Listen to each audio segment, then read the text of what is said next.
नमस्कार दोस्तों, आपका अपने YouTube channel ML good knowledge में स्वागत है। आज हम आपके लिए लेके आए हैं भारतीय संविधान के महत्वपूर्ण अनुच्छेदों का एक ज़बरदस्त वीडियो। इस वीडियो में हमने उन अनुच्छेदों को लिया है जो आपकी अलग अलग परीक्षाओं में बार बार पूछे जाते हैं। यदि आप इस वीडियो को पूरा देख लेते हैं तो अनुच्छेदों से संबंधित कोई भी प्रकार का प्रश्न इस वीडियो से बाहर नहीं आएगा। अर्थात इस वीडियो से बाहर से कोई भी क्वेश्चन आपके अनुच्छेदों से संबंधित कोई किसी भी परीक्षा में नहीं पूछा जाएगा। साथ ही इस वीडियो को देखने के बाद अनुच्छेदों से संबंधित अन्य किसी वीडियो को देखने की आवश्यकता नहीं होगी। तो इस वीडियो को आप ध्यानपूर्वक देखें। इसमें वही अनुच्छेद बताए गए हैं जो आपकी परीक्षाओं में बार बार पूछे जाते हैं। तो हमने उन सभी अनुच्छेदों को इसमें शामिल किया है।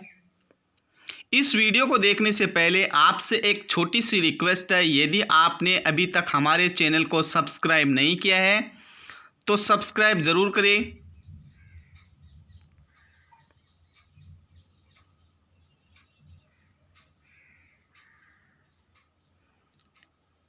साथ में ही घंटी के बटन को दबाएं। साथ में ही इस घंटी के बटन को दबाएं ताकि किसी भी नए वीडियो का नोटिफिकेशन सबसे पहले आपको मिलता रहे।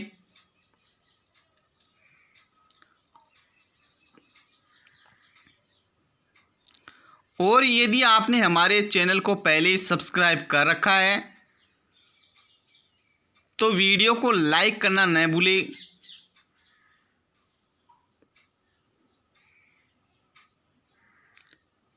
और अपने मित्रों फ्रेंड्स के साथ शेयर करना न भूलें। चलते हैं, वीडियो स्टार्ट करते हैं, देखते हैं कि उन महत्वपूर्ण अनुच्छेदों के बारे में। भारतीय संविधान प्रणाली की सरकार वाला एक प्रभुत्वता संपन्न समाजवादी धर्मनिरपेक्ष लोकतंत्रात्मक गणराज्य है। यह गणराज्य भारत के संविधान के अनुसार शासित है। भारत का संविधान सभा द्वारा 26 नवंबर 1949 को पारित हुआ तथा 26 जनवरी 1950 से प्रभावी हुआ। भारत का संविधान दुनिया का सबसे बड़ा लिखित संविधान है। तो ये भी प्रश्न बार बार पूछा जाता है। तो भारत का जो संविधान है वो सबसे बड़ा है और लिखित संविधान है। इसमें अब 450 अनुच्छेद हैं तथा 12 अनुसूचियां हैं और ये 22 भागों में विभाजित है।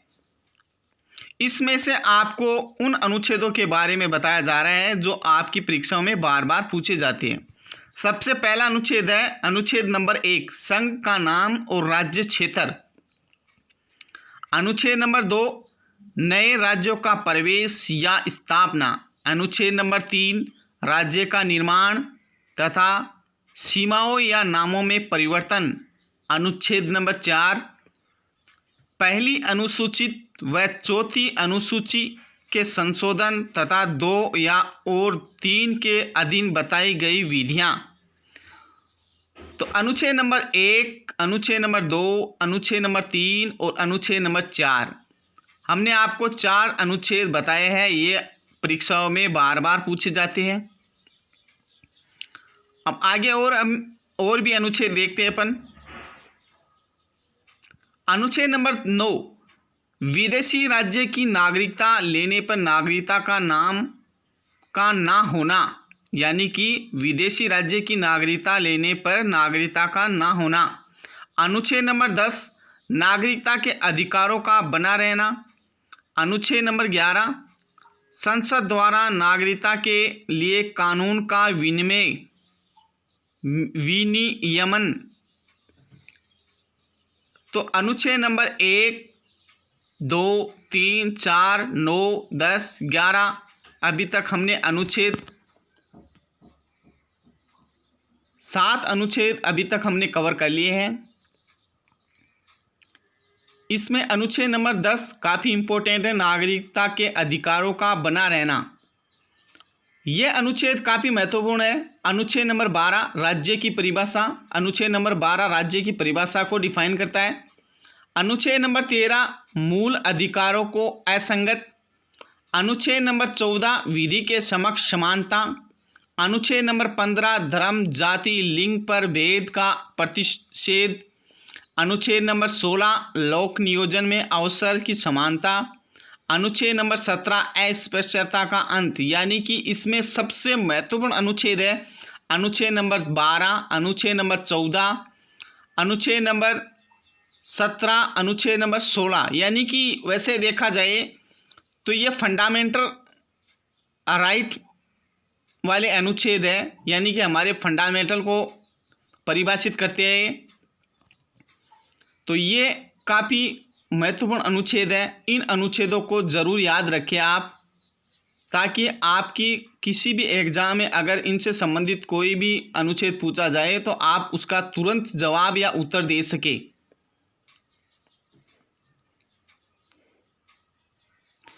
तो दोस्तों, आपने अभी तक हमारे चैनल को सब्सक्राइब नहीं किया है तो चैनल को सब्सक्राइब ज़रूर करें और साथ में घंटी के बटन को भी दबाएं, ताकि आपको हमारे ऐसे ही वीडियो का नोटिफिकेशन सबसे पहले मिलता रहे। और यदि आपने हमारे चैनल को पहले ही सब्सक्राइब कर रखा है तो इस वीडियो को लाइक और अपने दोस्तों के साथ शेयर करना ना भूलें। अगले अनुच्छेद हम देखते हैं।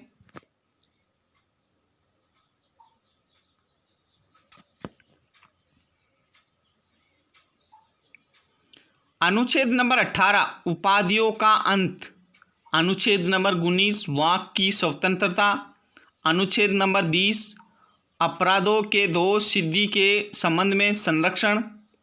अनुच्छेद नंबर 21 प्राण और दैहिक स्वतंत्रता। अनुच्छेद नंबर 21 का जो बाद में जोड़ा गया है, यह बताता है हमें 6 से 14 वर्ष के बच्चों को शिक्षा का अधिकार। तो इसमें सबसे महत्वपूर्ण अनुच्छेद है अनुच्छेद नंबर 18, अनुच्छेद नंबर 19, अनुच्छेद नंबर 21 और अनुच्छेद नंबर 21 का। ये काफ़ी महत्वपूर्ण अनुच्छेद है, इनको भी आप ध्यान में रखें।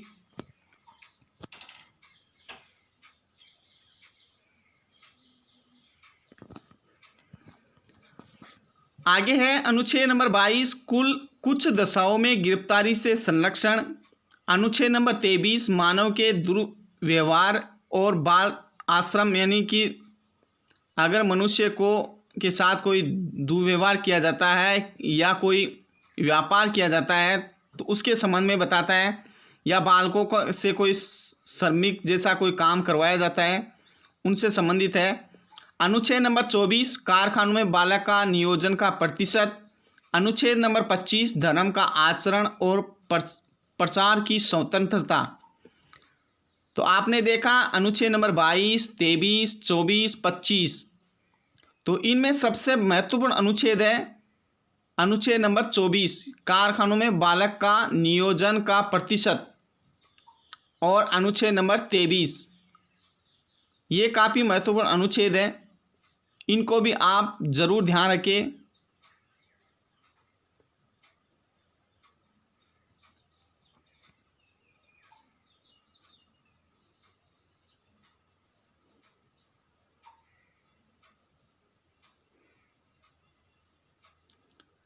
अनुच्छेद नंबर 22 कुछ दशाओं में गिरफ्तारी से संरक्षण। अनुच्छेद नंबर 23 मानव के दुर्व्यापार और बाल आश्रम। अनुच्छेद नंबर 24 कारखानों में बालक का नियोजन का प्रतिशत।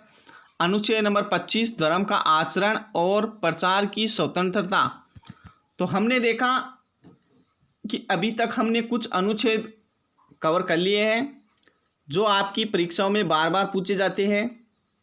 और यदि आपको ये वीडियो पसंद आ रहा है तो वीडियो को सब्सक्राइब करना ना भूलें। हम आपको वही अनुच्छेद बता रहे हैं जो आपकी परीक्षाओं में बार बार पूछे जाते हैं, बार बार रिपीट होते हैं। चाहे आप किसी भी एग्ज़ाम की तैयारी कर रहे हो, अनुच्छेद से संबंधित कोई भी क्वेश्चन आता है तो इस वीडियो से बाहर कोई भी अनुच्छेद नहीं पूछा जाएगा आपकी परीक्षाओं में। तो इन अनुच्छेदों को ध्यानपूर्वक पढ़ें ताकि आपका अनुच्छेद से संबंधित कोई भी प्रश्न गलत न हो।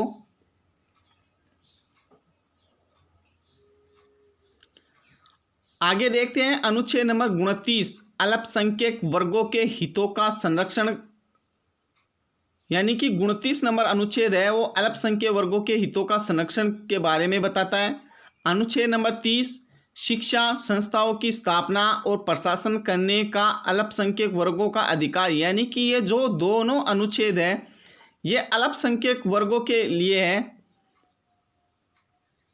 उनको ऊपर उठाने से संबंधित है ये।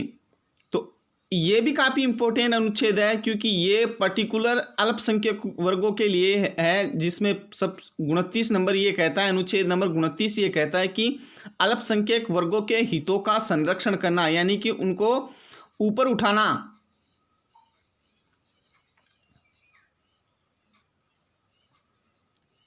तो दोस्तों ये जो आपको अनुच्छेद बताए जा रहे हैं ये काफ़ी इम्पोर्टेंट है, वीडियो को स्किप ना करें, ऐसे ही अनुच्छेद आपको आगे देखने को मिलेंगे। अगर इन अनुच्छेदों को आप अच्छी तरह याद कर लेते हैं तो आप अनुच्छेदों के संबंध में किसी भी पर्सन को गलत नहीं करोगे, ये हमारी गारंटी है। और इस वीडियो में ऐसे ही अनुच्छेद है जो आपकी परीक्षाओं में बार बार पूछे जाते हैं, बार बार रिपीट होते हैं, तो इनको ध्यान से देखें। अनुच्छेद नंबर 32 अधिकारों को परिवर्तित कराने के लिए उपचार, यानी कि ये रिट से संबंधित अनुच्छेद है।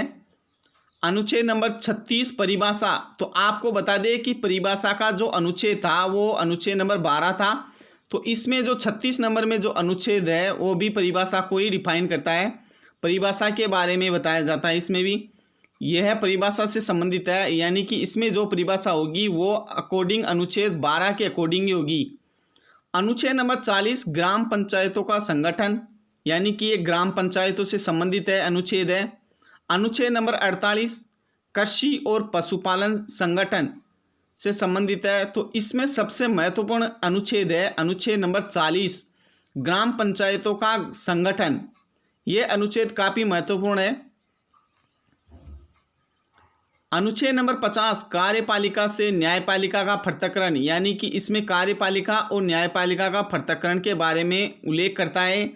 अनुच्छेद नंबर 51 अंतर्राष्ट्रीय शांति और सुरक्षा, यानी कि अनुच्छेद नंबर 51 में ये बताया गया है कि अंतर्राष्ट्रीय शांति और सुरक्षा के बारे में बताया गया है। अनुच्छेद नंबर 51 का, यानी कि ये बाद में जोड़ा गया है, ये मूल कर्तव्य के बारे में बताता है। अनुच्छेद नंबर 52 भारत का राष्ट्रपति, यानी कि भारत में एक राष्ट्रपति होगा, यानी भारत का एक राष्ट्रपति होगा, राष्ट्रपति का पद होगा, इसके बारे में अनुच्छेद नंबर 52 बताता है। तो इसमें भी सबसे महत्वपूर्ण अनुच्छेद है अनुच्छेद नंबर 51, अनुच्छेद नंबर 51 क और अनुच्छेद नंबर 52, यानी कि भारत का राष्ट्रपति। ये काफ़ी महत्वपूर्ण अनुच्छेद है, इन्हें अच्छी तरह याद कर लें। अनुच्छेद नंबर 53 संघ की कार्यपालिका की शक्ति के बारे में उल्लेख करता है। अनुच्छेद नंबर 54 राष्ट्रपति का निर्वाचन, यानी कि राष्ट्रपति का चयन कैसे होता है, निर्वाचन कैसे होता है, ये अनुच्छेद नंबर 54 बताता है।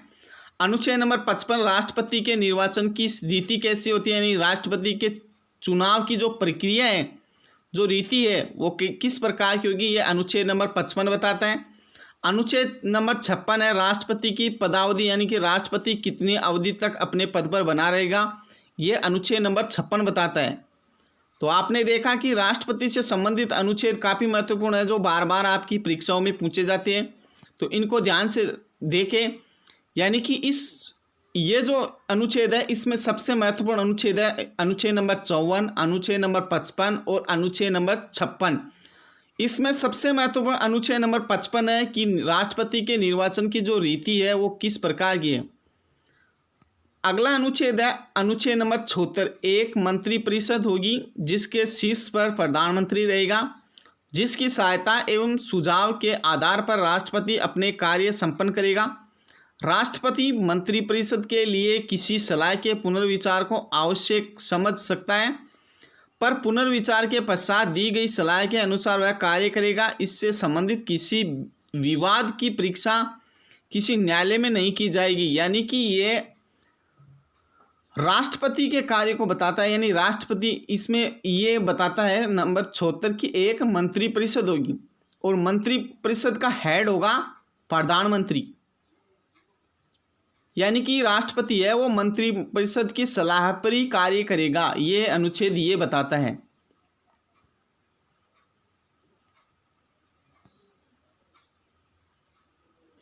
अनुच्छेद नंबर 76 राष्ट्रपति द्वारा महान्यायवादी की नियुक्ति की जाएगी, यानी अटॉर्नी जनरल की नियुक्ति की जाएगी।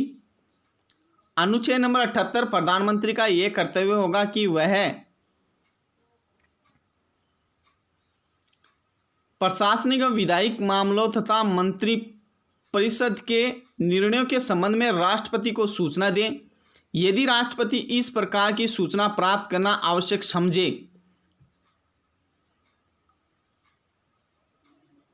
तो इसमें प्रधानमंत्री के कर्तव्य का उल्लेख बताया गया। 78 अनुच्छेद नंबर 78 प्रधानमंत्री के कर्तव्य को बताया गया है कि उनका ये कर्तव्य होगा कि यह प्रशासनिक व विधायी मामलों तथा मंत्रिपरिषद के निर्णय के संबंध में राष्ट्रपति को सूचना दे। यदि राष्ट्रपति ऐसी सूचना प्राप्त करना आवश्यक समझे तो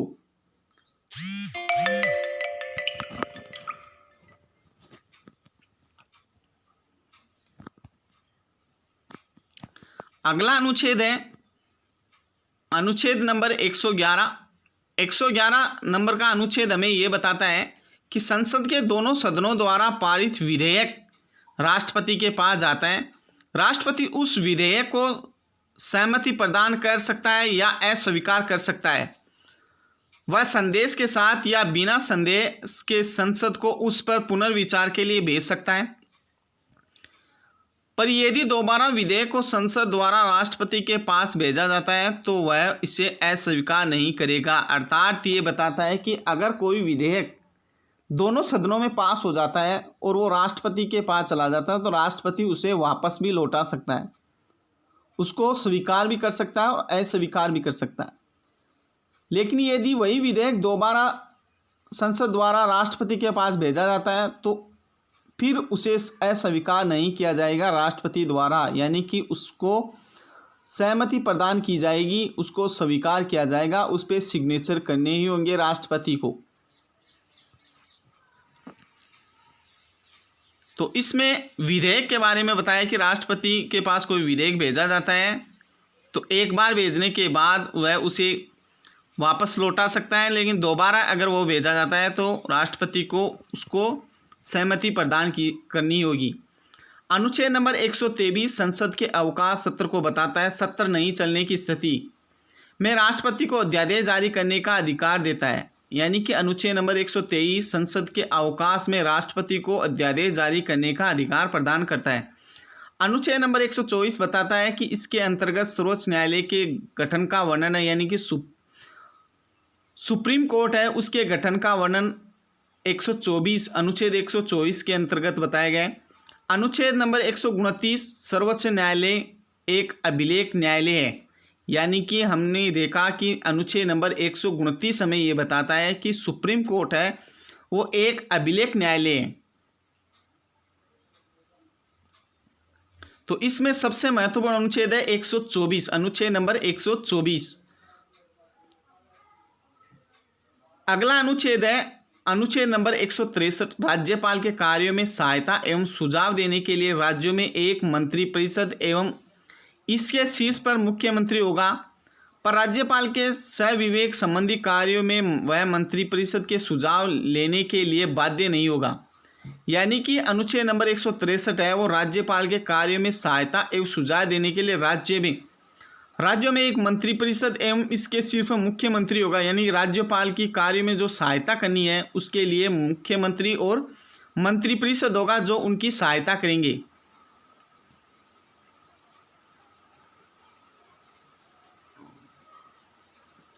तो दोस्तों हमने आपको काफ़ी सारे अनुच्छेद बता दिए हैं। यदि वीडियो आपको पसंद आ रहा है तो वीडियो को सब्सक्राइब करना ना भूलें, और यदि आपने वीडियो हमारा चैनल को सब्सक्राइब कर रखा है तो वीडियो को लाइक करना न भूलें और अनुच्छेदों को ध्यान से समझें। ध्यान से अगर आप नोट्स बना रहे हैं तो अच्छी तरह इनको नोट्स बना के रखिए ताकि आप इनको बार बार रिवीजन कर सके और वीडियो को बार बार देख सकें। अनुच्छेद नंबर 169 है, राज्य में विधान परिषदों की रचना या उनकी समाप्ति विधानसभा द्वारा बहुमत से पारित प्रस्ताव तथा संसद द्वारा इसकी स्वीकृति से संभव है। यानी कि किसी भी राज्य में अगर विधान परिषद की रचना करनी है या उनकी समाप्ति करनी है तो वह विधानसभा द्वारा बहुमत से पारित प्रस्ताव एवं संसद द्वारा उनकी स्वीकृति से ही संभव होगी। अगला अनुच्छेद है अनुच्छेद नंबर 200, राज्यों की विधायिका द्वारा पारित विधेयक राज्यपाल के समक्ष प्रस्तुत किया जाएगा। वह इस पर अपनी सहमति दे सकता है या इसे अस्वीकार कर सकता है। वह इस विधेयक को संदेश के साथ या बिना संदेश के पुनर्विचार हेतु विधायिका को वापस भेज सकता है, पर पुनर्विचार के बाद दोबारा विधेयक आ जाने पर वह इसे अस्वीकार कर नहीं सकता। इसके अतिरिक्त वह विधेयक को राष्ट्रपति के पास विचार के लिए भी भेज सकता है। तो आर्टिकल नंबर 200 इसी बात का उल्लेख करता है। ये इतना इम्पोर्टेंट नहीं है, फिर भी इसको ध्यान में रखना बहुत ही ज़रूरी है।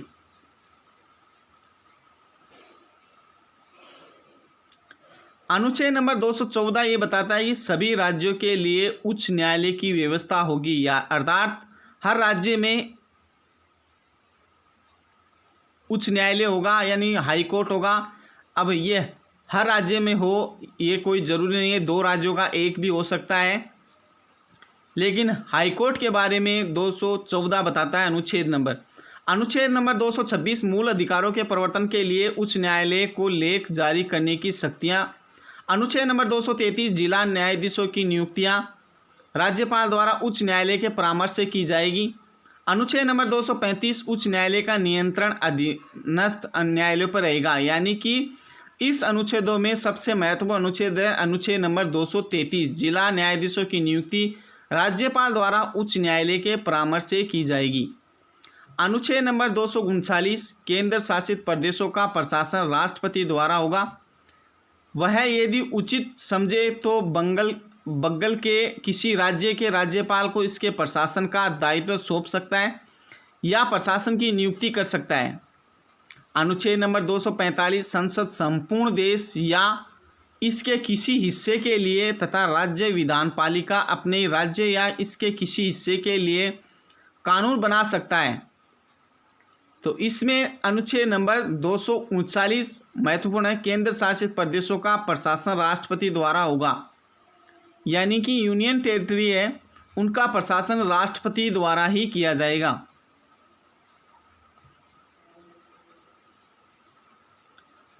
दोस्तों ये वीडियो है वो अलग अलग एग्ज़ामों की तैयारी करने वाले हर स्टूडेंटों के लिए काफ़ी महत्वपूर्ण है, क्योंकि हर एग्ज़ाम में अनुच्छेदों से संबंधित प्रश्न अवश्य पूछे जाते हैं। तो इस वीडियो को ध्यान से देखें ताकि अनुच्छेदों से संबंधित कोई भी प्रश्न आपका गलत न हो।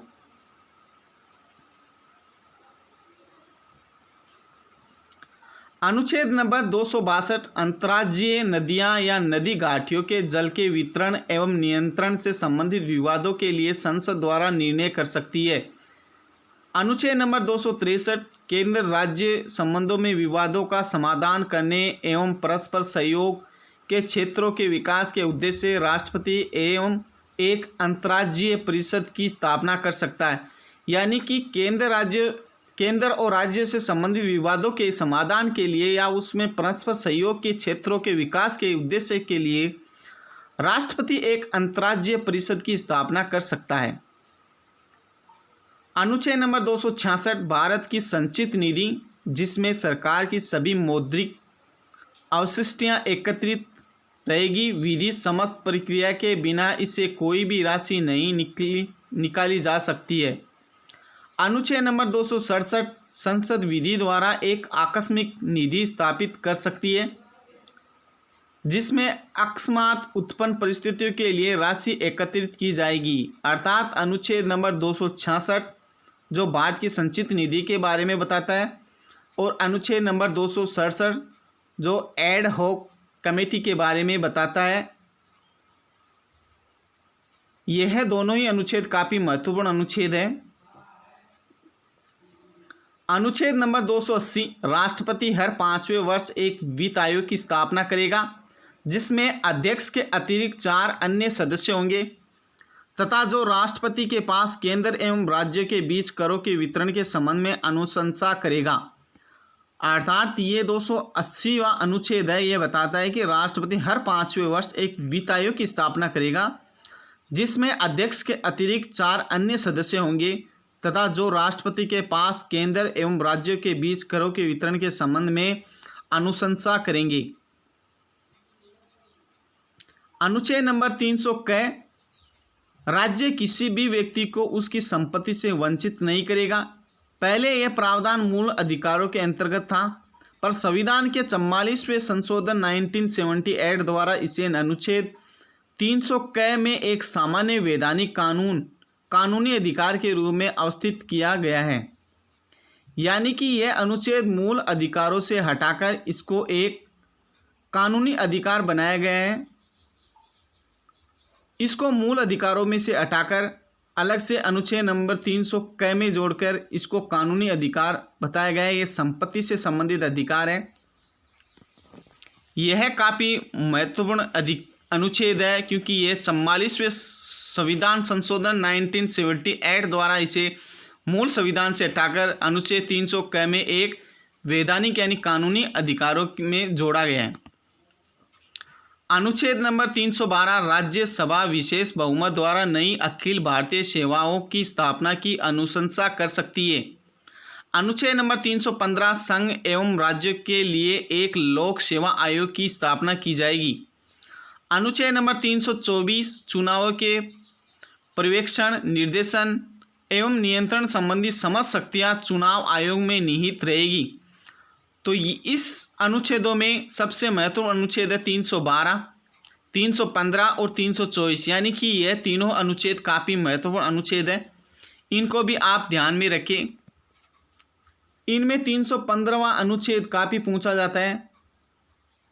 आपकी एग्जामों में बार बार ये 315 नंबर का अनुच्छेद काफ़ी पूछा जाता है।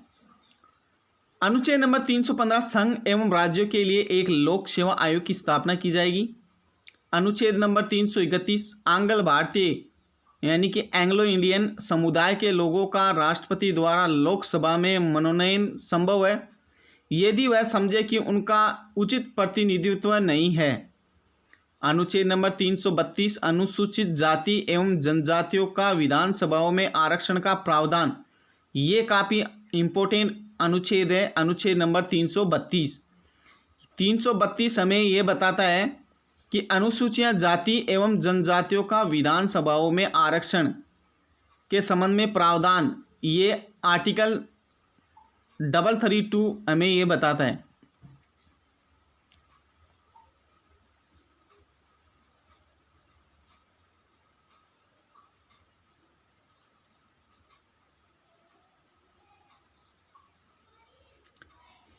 दोस्तों आपको बता दें कि इस वीडियो को देखने के बाद आपको अनुच्छेदों से संबंधित किसी अन्य वीडियो को देखने की आवश्यकता नहीं होगी, क्योंकि हमने इस वीडियो में ऐसे अनुच्छेदों को इंक्लूड किया है, शामिल किया है जो आपकी परीक्षाओं में बार बार पूछे जाते हैं।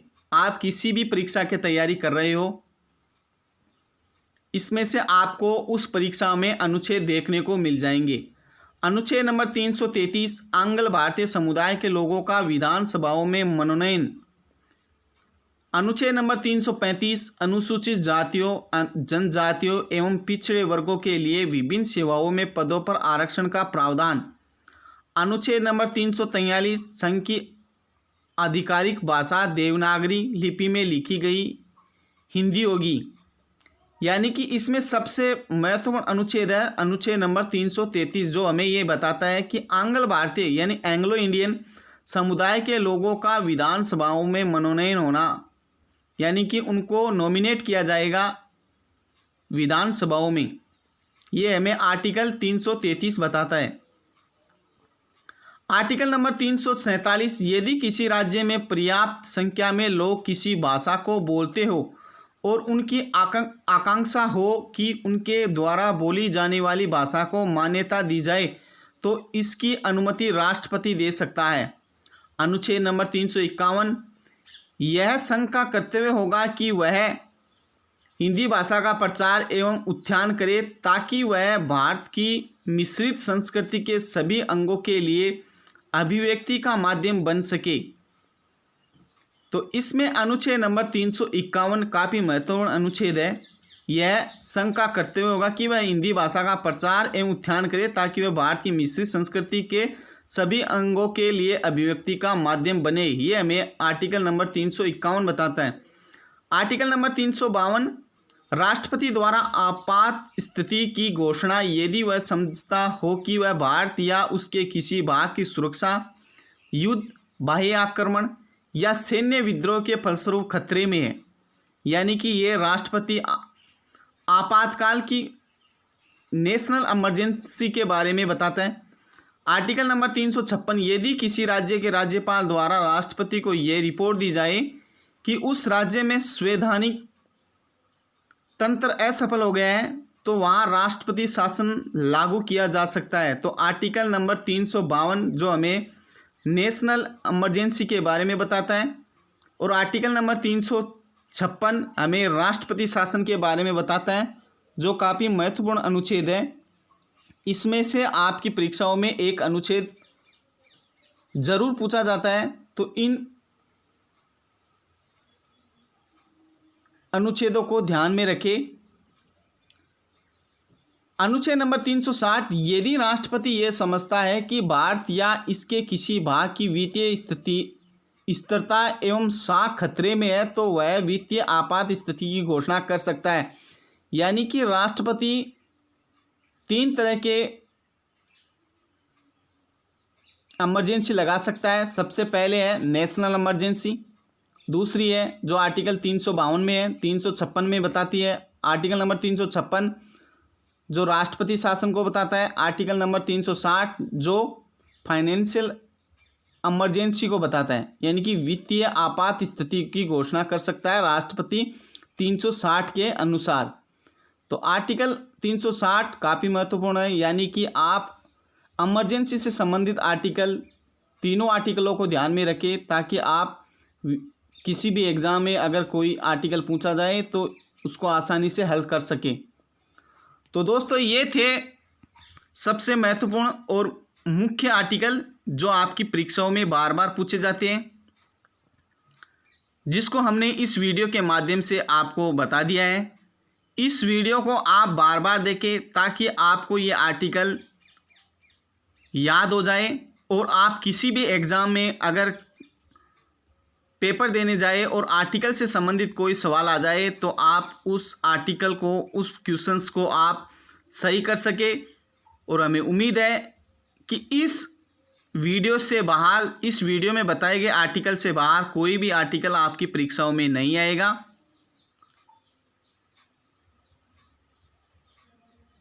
तो वीडियो को पूरा देखने के लिए धन्यवाद। और यदि आपने हमारे चैनल को अभी तक सब्सक्राइब नहीं किया है तो चैनल को सब्सक्राइब ज़रूर करें, साथ में घंटी के बटन को दबाएं ताकि आपको हमारी वीडियो का नोटिफिकेशन सबसे पहले मिलता रहे। और यदि आपने हमारे चैनल को सब्सक्राइब कर लिया है तो वीडियो को लाइक शेयर करना न भूलें। Thank you. जय हिंद, जय भारत, धन्यवाद।